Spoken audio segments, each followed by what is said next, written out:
Welcome to Satya Siddhant Ved Swadhyay. Subscribe for Ishwar and आत्मा विषय सत्या सिद्धांत। तो देखते हैं शिव विष्णु ब्रह्मा जो तीन मूर्ति होती है, जो मूर्तिकार मूर्ति में अनुभव करते हैं वास्तविक में उसका अर्थ क्या है। तो पहले किस उद्देश्य की ओर हम जा भी रहे हैं या नहीं, क्या हम उसमें सत्य सही की ओर गए, हमने जो मूर्ति पूजा का पालन किया क्या उसका हमें फल मिला। अधर्म अर्थ है, अन्याय करता है, शराब चढ़ाता है, किसी का वध करता है, निस्वार्थ पशु का वध करता है, तो उससे और अधिक वह अधर्म के कर्म कर रहा है, उससे उसका शांति तो मिलेगी नहीं। और जब वह जिस मदिरा को पीते हुए ही आपको नशा आता है तो का वास्तविक में आपके अज्ञान को दूर करेगा जब उसको आप चढ़ा रहे हैं। ये शक्ति तो है, क्योंकि शक्ति की पूजा कर रहे हैं शिव की, तो वास्तविक शक्ति तो वही है। मनन शक्ति उससे बड़ी ज्ञान की शक्ति कोई है ही नहीं। इसके बल पर व्यक्ति गंभीर तत्वों की खोज कर पाता है, हवा पानी सबको वश में करके उनके सैकड़ों प्रकार के उनके लाभ ले सकता है। जैसे ब्रह्मचर्य वीर रक्षा से जुड़ा हुआ है। वास्तविक में मूर्ति पूजा क्या है, शाक्त पूजा क्या है, शक्ति की पूजा यही है कि वीर रक्षा की पूजा। अब देखते हैं मार्कंडेय ऋषि ने जो महिषासुर को वरदान मिला था कि वो किसी को नहीं मार सकता, देव उससे अवध्य है, तो इसलिए देवों ने एक ऐसा उत्पन्न किया देवी जिसमें सबका अंश है देव का। तो ठीक उसी प्रकार इससे यह समझ लेना चाहिए कि जो नए नए जो विद्यमान देवता थे उनसे वह नहीं मरा, नई देवी आई उसे मारा। जैसे कि काम वासनाएं, शरीर को, अविद्या, आँख को, सब अंग को धीरे धीरे अविद्या मृत्यु का ग्रास बना रही थी। मृत्यु देखो कहते हैं कि महिषासुर को मारने के लिए काली का जन्म हुआ इत्यादि बात है कि देखो महिष का आपको पता है कि हम जो देवता है मृत्यु का देवता, उसका जो वाहन है वह महिष है। तो महिषासुर हुआ अर्थात मृत्यु, और मृत्यु से बचना है, इसलिए ही तो व्यक्ति ब्रह्मचर्य वीर रक्षा करता है। इसलिए तो ये बलि का अर्थ समझाने का प्रयास कर रहे हैं। अटल नियम मृत्यु है, तो मृत्यु से ब्रह्मचर्य से बचना, अपने आँख नाक को ज्ञान से दूर करना, वही वास्तविकता अर्थ है बलि का। तो हमें उन्नति करनी है, पता नहीं करना। जिस भाव से व्यक्ति अभी आनंद पा रहा था उस भाव से व्यक्ति आगे भी भविष्य में आनंद पाए, तो वो होगा वीर रक्षा से, ब्रह्मचर्य से। क्योंकि मृत्यु को पार ब्रह्मचर्य के तप से व्यक्ति कर जाते हैं, अर्थात देवों ने ब्रह्मचर्य के तप से वीर रक्षा की से मृत्यु को पार हुए। तो मृत्यु को पार होना है, जिस हाथ पैर आँख नाक कान देवों पर सब मृत्यु रूप इस अज्ञान ने इन सब अवयव पर कब्जा कर रखा था, उन कि अवयव में वीर्य ने एक आहुति डाल के अपना अंश एक नया पुत्र, हमारी पतन हुई अज्ञान के कारण। तो हमारी जो अंग अवयव हैं ये शिथिल हुए, स्थिर नहीं रह पाए इनके। जैसे कि हमें पुत्र भी होता है, तो पुत्र हुआ क्योंकि हमने उसका वीर्य का कहीं ना कहीं उपयोग किया उन्नति के लिए, तो वह भी हमारा मृत्यु नहीं कहलाएगी, हम 100 साल और अधिक जिएंगे। पुत्र हुआ, हमारे विचार नहीं बनने चाहिए। तो जो इनको रोक करके इस पूरी शक्ति को, वीर शक्ति को भक्ति में लगा दे, ईश्वर में लगा दे, इससे मृत्यु से बच जाएगा, अर्थात उन्नति की ओर, उसी भाव से आनंद। तो यही कहा गया कि हम मृत्यु का यही है कि जब हम वीर रक्षा समाज शक्ति को से उत्पन्न किया है, इसने उत्पन्न करने में उन सब अपना अपना अंश दिया जो हमने बात कह दी है। तो यही है कि जब शक्ति मिल गई अब उसको भक्ति में लगाएं। पर प्रश्न उठता है कि भक्ति में हर समय कैसे लगाएं, उसको भूख उत्पन्न करनी पड़ती है। जैसे भूख के बिना भूख नहीं, हम खाते नहीं, तो ठीक उसी प्रकार उस भक्ति की भूख होनी चाहिए और वह स्वाभाविक होनी चाहिए। जब हमें ज्ञात हो जाएगा कि मेरी भूख स्वाभाविक अभी आई है, तो निरंतर हम बनाना रखना चाहेंगे। जैसे कि कुछ समय खाना छोड़ते हैं फिर स्वादिष्ट खाना खाते हैं, तो ठीक उसी प्रकार स्वाभाविक भूख होनी चाहिए भक्ति के लिए। जो व्यक्ति की स्वाभाविक भूख कैसे होगी, वह होगी जब दुख दिखते हैं। दुख 3 प्रकार के होते हैं, अज्ञान, अभाव, अन्याय। इसलिए कहा कि दूसरों के दुख को देखकर स्वयं के दुख को दुखी हो, कि हमारे पास भी ऐसा हो सकता है।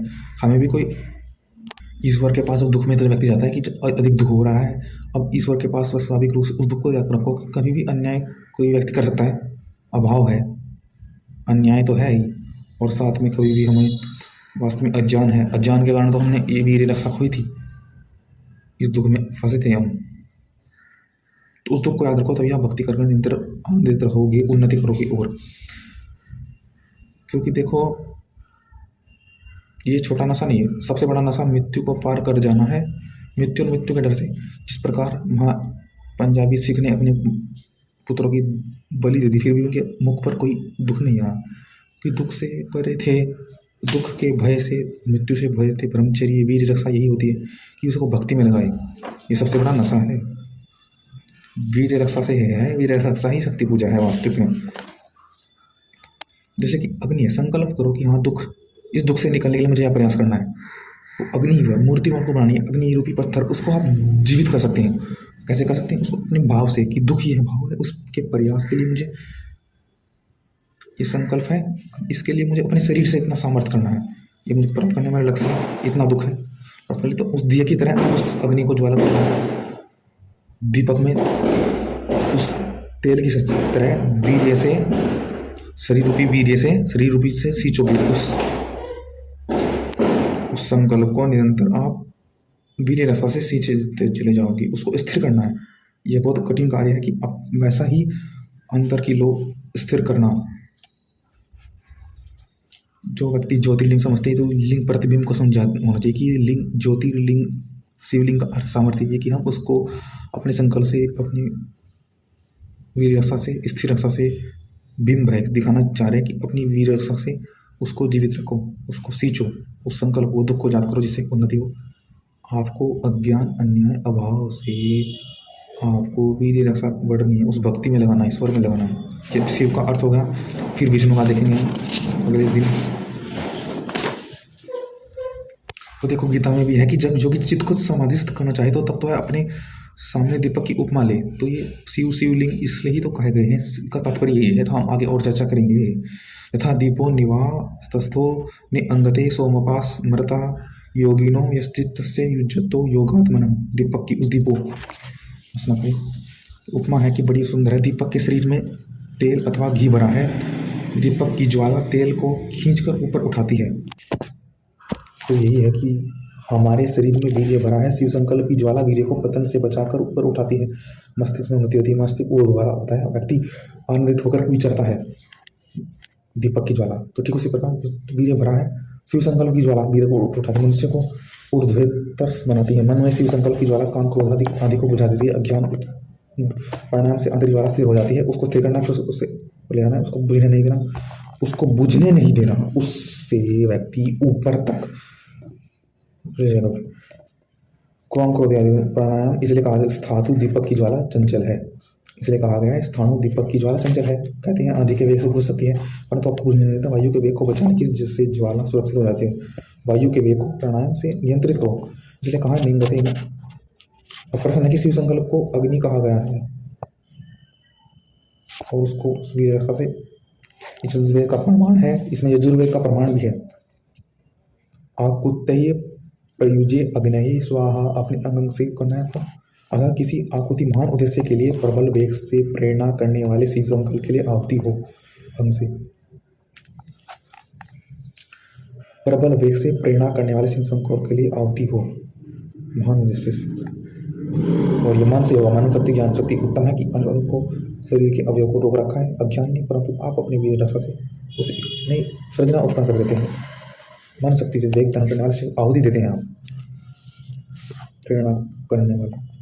इसलिए मर्द अनुसार हर ब्रह्मचारी को ब्राह्मण, क्षत्रिय से वैसे एक ना एक धर्म के पालन का वर्त शिक्षा से पहले ले लेना चाहिए, जिससे उस लक्ष्य की ओर हम चलते रहे।